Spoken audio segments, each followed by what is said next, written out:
Colour blindness जो है ना एक अलग रोग है जिसमें हम क्या करते हैं, रंगों का पहचान नहीं कर पाता। जो व्यक्ति कलर ब्लाइंडनेस रोग से ग्रसित होता है, वर्णांतर ग्रसित होता है, वो रंगों की पहचान नहीं कर पाता है। इससे एक मिलता जुलता रोग होता है रतौंधी। वो रतौंधी में क्या होता है कि वो जैसे ही शाम होता है दिखाई नहीं देता है। आप लोग देखोगे, बोल रहा था वो मूवी कादर खान को, जैसे ही शाम होता है दिखाई देता ही नहीं है।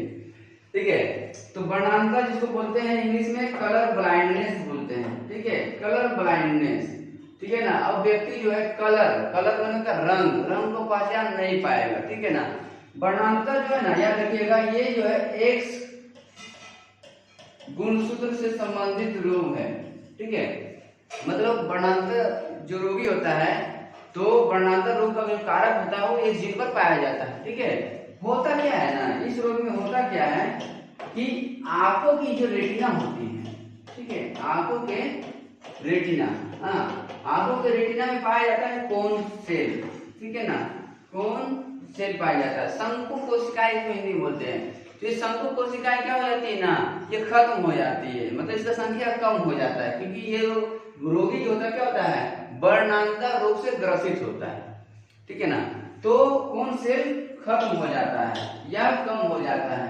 ठीक है, ये आंखों की रेटिना के पीछे पाया जाता है। ठीक है ना, आंखों की रेटिना के पीछे पाया जाता है कोन सेल। तो ये जो है कम होने लगता है और धीरे धीरे व्यक्ति को क्या होता है, रंगों की पहचान नहीं हो पाती है। रंगों की पहचान बोला जाए तो हम लोग क्या समझते हैं, जो भी व्यक्ति को वर्णांतर रोग हो गया है वो लाल, ठीक है, लाल रंग और हरा रंग का पहचान नहीं कर पाता है। ठीक है ना, रंग भेद नहीं कर पाता है। इसी को क्या कहते हैं, वर्णांतर कहते हैं। मतलब कभी भी एग्जाम में आ गया वर्णांतर किसे कहते हैं, तो वर्णांतर किसे कहते हैं, वर्णांतर क्या है, एक गुणसूत्र संबंधित रोग है। ठीक है ना, जो आंखों के रेटिना में कौन से पाया जाता है, वहां पर क्या होता है, शंकु कोशिकाएं जो होती है कम हो जाती है, खत्म हो जाती है, जिससे व्यक्ति क्या है, रंग भेद नहीं कर पाता। मेनली क्या होता है, हरा और लाल रंग नहीं देख पाता, पहचान ही नहीं पाता उसको। मैंने वाइफ समझ लीजिए पहन के आए, लाल कलर का साड़ी पहन के आई या हरा कलर का साड़ी पहन के, उसको समझे में नहीं आएगा कौन कलर का साड़ी पहन के आई है। ठीक है ना, तो इसीलिए शादी का जब किया जाता है तो क्या होता है, अभी तो क्या होता है, लड़की सुंदर हो गई, गाना आता है, चलने फिरने पूछ लिया, नाना नानी के नाम पूछ लिया, शादी डन। लेकिन क्या होता है, मेनली जो अभी जो शादियां हो रही है, जो शिक्षित युवा लोग जो है, नई पीढ़ी जो है, वो क्या करते हैं, शादी के पहले क्या होता है ना, अभी बहुत सारा चेकअप चेकअप हो जाता है, बहुत सारा चेकअप हो जाता है शादी के पहले ही, कि किसी रोग से संबंधित नहीं ना है, कोई रोग से ग्रसित नहीं ना है। तो ये सारी बातें ध्यान रखी जाती है शादी के मामले में। ठीक है ना, कल लड़की सुंदर है, शादी कर लिया, इतना काम नहीं चलने वाला है। ठीक है, तो वर्णांतर का जो जीन होता है ना, वो कहाँ पाया जाता है, एक्स गुणसूत्र पर पाया जाता है। याद रखिएगा, वर्णांतर का जो जीन है एक्स गुणसूत्र पर पाया जाता है। ठीक है ना, ये जीन क्या होता है मालूम है ना, जीन अनुवांशिक रोगों का क्या होता है, लक्षणों का वाहक होता है। अनुवांशिक लक्षण, जो लक्षण जन्म से आ रहा है उसको क्या बोलते हैं, वाहक। माने वाहक माने क्या होता है, एक पीढ़ी से दूसरा पीढ़ी लेकर के चला जाएगा वो। ठीक है ना, तो बात करेंगे कौन सेल। ठीक है ना, अब ये कौन सेल जो है, कौन सेल जो है जिसको बोलते हैं शंकु कोशिकाएं, शंकु कोशिकाएं बोलते हैं। ठीक है, शंकु कोशिकाएं बोलते हैं। ये शंकु कोशिकाएं भी ना तीन टाइप के होते हैं, तीन प्रकार के होते हैं, 3 टाइप्स के होते हैं। ठीक है ना, एक होता है एल शेप होता है।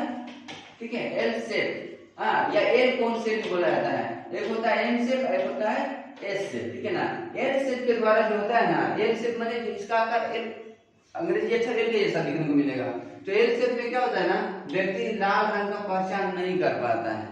ठीक है ना, एम शेप जो है, अब एम शेप क्या है, एम शेप जो है ग्रीन है और एस शेप जो क्या है, ब्लू है। प्रिंटर वगैरह जो देखते हैं ना, प्रिंटर वगैरह देखते हैं, ये आरजीबी का ही कॉम्बिनेशन रहता है, रेड ग्रीन ब्लू। ठीक है, तो कौन से 3 प्रकार का होता है, रेड ग्रीन और ब्लू, जिसको वर्णांतर रोग धरा लेता है ना, कलर ब्लाइंडनेस, वो ये एल शेप और एम शेप जो होता है कौन सेल का, वो क्या करता है, कुछ क्षति पहुंचाता है, डैमेज कर देता है, इससे इसका संख्या कम हो जाता है या खत्म हो जाता है, और व्यक्ति हरे और लाल रंग का पहचान नहीं कर पाता। तो उसके सामने फिर गाना गा कर भी जान मारे मैरून कलर सड़िया, वो मैरून कलर उसको समझे में नहीं आएगा कि मैरून कलर पहनी है ना, लाल कलर पहनी है ना, हरा कलर पहनी है, उसको कुछ समझ में नहीं आएगा, क्योंकि रंग का पहचान वो नहीं कर पाएगा। ठीक है ना,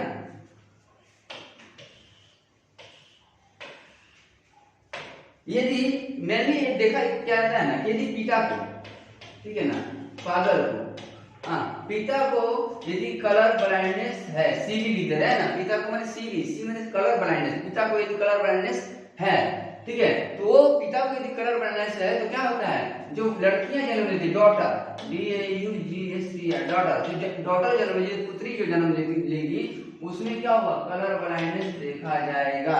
लेकिन जो पुत्र होगा, सन होगा, उसमें कलर ब्लाइंडनेस का लक्षण नहीं देखा जाएगा। इसके अपोजिट यदि माता में है, मदर, ठीक है, यदि माता में कलर ब्लाइंडनेस है तो जो डॉटर आएगी या जो पुत्री जन्म लेगी, हाँ, और पुत्री जो जन्म लेगी उसमें भी कलर ब्लाइंडनेस का लक्षण दिखा जाएगा, और जो मतलब लड़का जो जन्म लेगा, सन जन्म लेगा, उसमें भी कलर ब्लाइंडनेस का लक्षण दिखा जाएगा। हम आगे बताइए। अभी यदि औरत में कोई बीमारी है तो लड़का और लड़की दोनों को चपेट में आ जाएगा। मतलब मदर यदि कलर ब्लाइंड रहता बने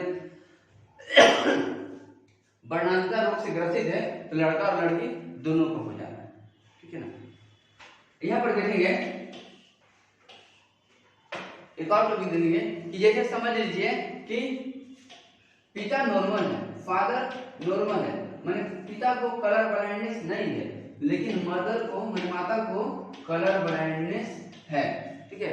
तो होता क्या है, अब ये समझ लीजिए कि दो जोड़ा का शादी हुआ, यहाँ एक माने एक लड़का और एक लड़की का शादी हो गया। अब एक लड़का एक लड़की का शादी हुआ तो पिता जो है, लड़का जो नॉर्मल है, लेकिन लड़की नॉर्मल नहीं है, लड़की को कलर ब्लाइंडनेस है।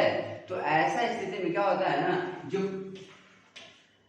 बच्चे जन्म लेंगे, अब बच्चों में जो बच्चे बने, कौन से बच्चे, डॉटर या पुत्री जो जन्म लेगी, हाँ, जो पुत्री जन्म लेगी वो क्या हो जाएगी, वो